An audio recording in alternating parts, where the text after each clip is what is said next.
उपासना के अंतर्गत समैया उत्सव अयोध्या में मनाया जाता है। आप हम सभी संगीतज्ञ बंधुओं को आमंत्रित किए हमें संगीत के माध्यम से भगवान को रिझाते हैं। ऐसे सभी लोगों को मैंने निवेदन किया है कि आप इस महोत्सव में सम्मिलित हों और होना भी चाहिए। हमारी जो परंपरा जो उपासना की परंपरा है, मधुर उपासना में हम लोग भगवान को तरह तरह से रिझाते हैं और हमारे जो आचार्य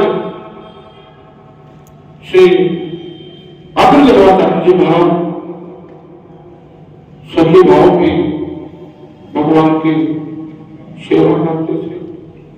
अग्रकाली के नाम से उनको जाना जाता है और वही की उपासना को लेकर के अयोध्या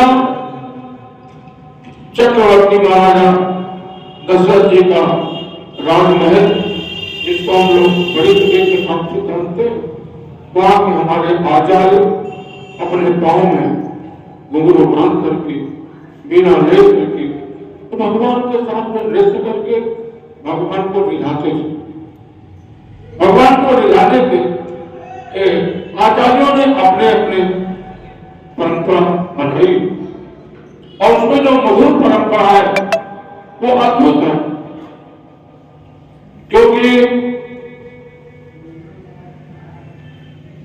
ज्ञानी लोग तो भगवान को अपने अंतःकरण में बैठा करके आत्मचिंतन करते हैं, तो उनका जो चिंतन होता है वो उतनी समय का ब्रह्म ज्ञान का चिंतन होता है जब तक उनकी आंख बंद रहती है। आंख खुलने के बाद फिर संसार दिखाई पड़ता है। इसीलिए हमारे आचार्यों ने मधुर उपासना बनाई और इस मधुर उपासना में सर्वत्र भगवान का दर्शन करना, सर्वत्र भगवान से लाभ बढ़ाना। और ये होली महोत्सव प्रतिवर्ष आता है और बसंत से प्रारंभ होकर के रंग पंचमी तक ये कार्यक्रम जगह जगह अयोध्या में भी आयोजित होता है। वृंदावन तो गण होली का गण है।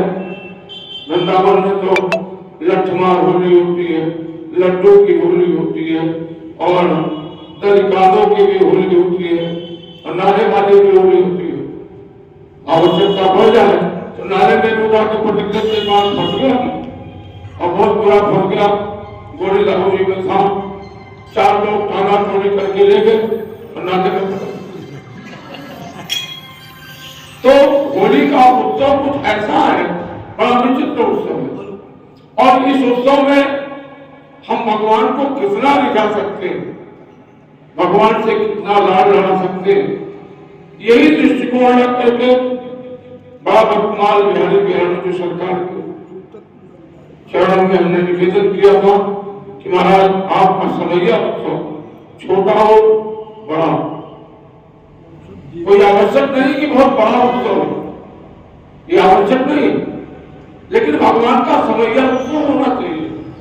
हम एक पद से भी उसको कर सकते हैं, ज्यादा लोग नहीं है, भगवान के शयन पद गाने वाला कोई नहीं होता है तो एक व्यक्ति गाकर के भगवान का शयन पद गा देता है। प्रभाती गाने वाला कोई नहीं, देखो पहले तो महात्मा लोग 4 बजे उठ करके नहा धो करके मंगला में उपस्थित होते थे और भगवान की प्रभाती गाते थे और शाम को शयन गा करके फिर तैयार करने जाते थे।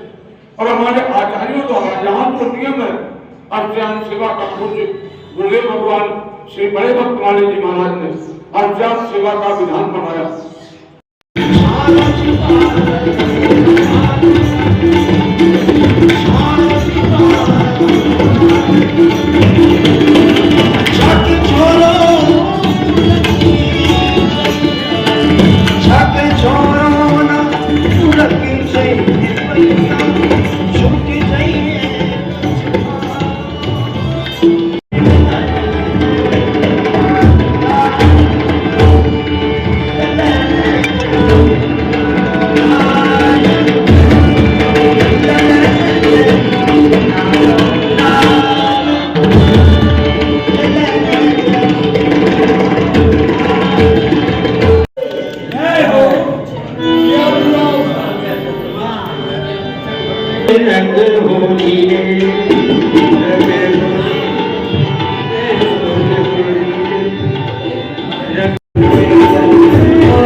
बसंत उत्सव का शुभारंभ करते हैं और रंग पंचमी तक चलता है।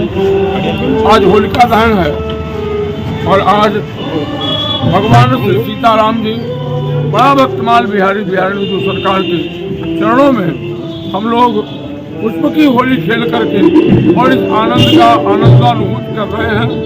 ये होली पर्व अनादिकाल का त्यौहार है और इस त्यौहार में समरसता का एक बड़ा जीता जागता उदाहरण है। जो लोग कहते हैं सनातन में समरसता नहीं है, उनके लिए होली उदाहरण है। आज के दिन हम लोग होली महोत्सव के अवसर पर कहीं पर कोई ऊंचा नहीं, कोई नीचा नहीं, कोई बड़ा नहीं, कोई छोटा नहीं, किसी प्रकार का भेदभाव नहीं। और इस होली महोत्सव में हम लोग एक दूसरे को रंग गुलाल लगा करके आत्मीय संबंध स्थापित करते हैं और ये कहते हैं कि हम सब आप सबकी आत्मा है, हम लोग आपकी आत्मा हमारी आत्मा सब एक है, हम किसी प्रकार का भेदभाव नहीं रखते। यही सनातन पद्धति है और इसी पर्व को सनातन का श्रेष्ठ पर्व माना जाता है होली महोत्सव। यहाँ ऊंच नीच जाति भेदभाव किसी प्रकार का नहीं है।